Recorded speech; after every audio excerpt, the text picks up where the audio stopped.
Man, you know what I want to talk about? The Donkey Kong Country TV series. That show does not get the attention it deserves. It happens to be my favorite show that has ever graced television, and no, I am not kidding. Why do you think my hair is green, huh? It's because on the inside, I happen to be a croc, spelled with the K.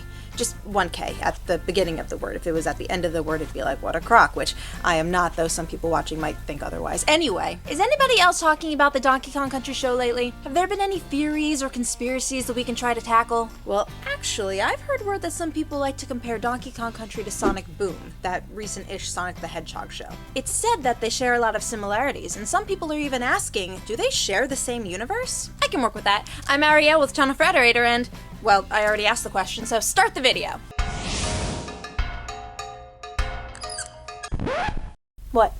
It's a Donkey Kong Country episode. Sonic Boom and Donkey Kong Country. What do these two things have in common? For starters, they both originated as popular video game franchises. They're both animated in 3D to match their video game designs. For Sonic Boom, which aired in 2014, the transition was pretty flawless. For Donkey Kong, well, it was the very first cartoon show on television to be computer animated, so it's impressive for 1996. On the surface, Donkey Kong Country looks like it can be pretty cringy, but once you get past the awkward motion capture and the characters' limbs clipping through their bodies and the crocodile nipples, it's actually incredibly entertaining. I still cry legitimate tears of laughter when I go back and watch it through. And the crocs with the nipples are the best characters. Shut up! When they find out they're brothers. Arguably, Sonic Boom shares this more beyond the surface quality as well. Not many people were a fan of Sonic and his team's new accessorized look. Hey gang, bandages make us look cool.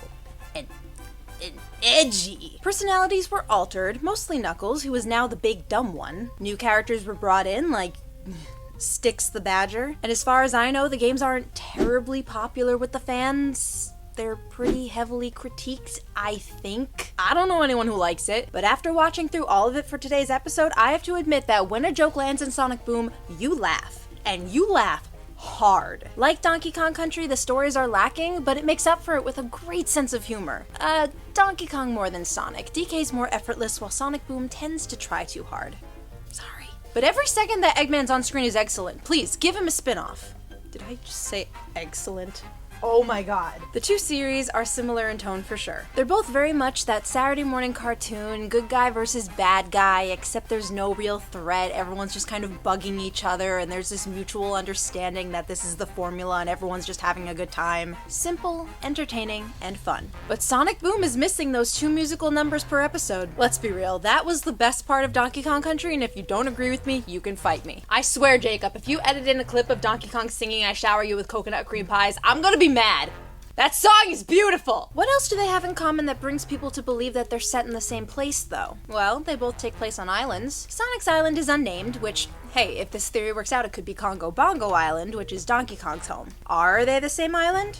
We're getting there. It's very easy to believe that for sure. Neither show's island is like your regular tropical paradise. They both have snowy mountains, for example. Mountains that are so tall that they have permanent snow caps. This is definitely not impossible for a warm climate if the mountain's high enough, but it's not exactly common for there to be just one super tall snowy mountain on an island that's like not surrounded by a bunch of other mountains in a range of some kind. These islands also each have a desert, though Sonic Boom's is more of a red desert that you might find in like Arizona or New Mexico, while the desert outside of King K. Rool's lair looks more vast and empty, and more appropriately more like a coastal desert. But most importantly, I think, is their beaches. I swear, the first time I saw the beach that Sonic lived on, I thought I was looking at a higher definition version of DK's beach, but just somewhere away from the pier. I know a lot of beaches look the same, but how it's decorated with the palm trees and how it's surrounded by the really tall round rocks, they look like the same place. Speaking of where Sonic lives, take a look at his house. Again, when scenes were happening inside of Sonic's place, looking at the interior, I felt like I was inside DK's treehouse, just with some added furniture. Obviously, they're not living in the same house, but they've got to share the same architect at least. All the buildings in Sonic Boom's main village, Pleasant Valley, are identical to what we see on Congo Bongo. There are mostly round, hut-like houses made with wood on the bottom and then grass for the roof on top, or some variation of these materials. And among these, mixed in are more modern-looking designs as well, like Tails' workshop or other establishments in the village, or Candy Kong's house, or the Barrel Factory. Also, while we're talking about man-made structures, might I mention the minecart tunnels? Minecarts are a staple staple in the Donkey Kong franchise, so they're used all the time in that show. But wouldn't you know it, in the episode Buddy Buddy Temple, we see that Sonic Boom has mine shafts on their island too. I should point out that Sonic Boom's island is a lot more populated, at least in the Pleasant Valley area. But we need to be fair. Donkey Kong Country's technology, when it came to 3D modeling, was very limited. Just look at how often they reuse character models. Like 5 different characters are just Donkey Kong reskinned. A village on Congo Bongo would have been a creepy town of different colored copies of the main cast. That's not to say that there aren't any populated areas on Congo Bongo. In Congo Bongo Festival of Lights, Krusha, King K. Rool's army, and King K. Rool himself all go home for the holidays via minecart. So all of the Kremling's families live somewhere else on the island, just a minecart commute away. Also, in the episode Zero to Hero, Krusha has to explain that he stopped for refreshments at the swamp, I assume at a bar, and he says that he flirted with the girl lizard. And we never once see a swamp, a bar, or any female alligators ever in the series. My point being that the people and places we see on the show are not everything that Congo Bongo has to offer. It's the tip of the iceberg. There's a lot more life happening on some other side of the island that we just never visit. Though from looking at a full shot of the island, I don't know where all that can be. Maybe it's behind the mountain. You know in the Sonic Boom episode Planes, Trains, and Dude-Mobiles, Sonic, Tails, and Knuckles all have to go on a 15-hour road trip to get to the other side of their island, so the place they're in is supposed to be massive. Take a look at the globe in Cranky's cabin, and apparently Congo Bongo is a giant, banana-shaped, Australia-sized continent in the middle of the Pacific that no one has ever noticed. Hey, we shouldn't judge. Didn't they just discover a new continent over there? See, I would believe that it would take 15 hours to get from one place to another on an island that was as big as Australia, but you know, I can only use the old 3D technology excuse so many times, guys. Honestly, the biggest difference that I see between these two islands that keep them from being the same are the cultures. Any Donkey Kong Country fan can tell you that over there they are all about bananas and barrels, and on Congo Bongo they are everywhere. Around Pleasant Valley, not so much. They have barrels and they have bananas, but they're not like the main export or anything. There was actually this one scene where I think it was Amy laying out fruit, and I was like, oh, look, a banana! And I thought it was strange that there were other fruits in the bowl. I experienced TV show culture shock. But other than that, it seems like this theory has a lot going on for it, and it seems to hold up pretty well. Or does it?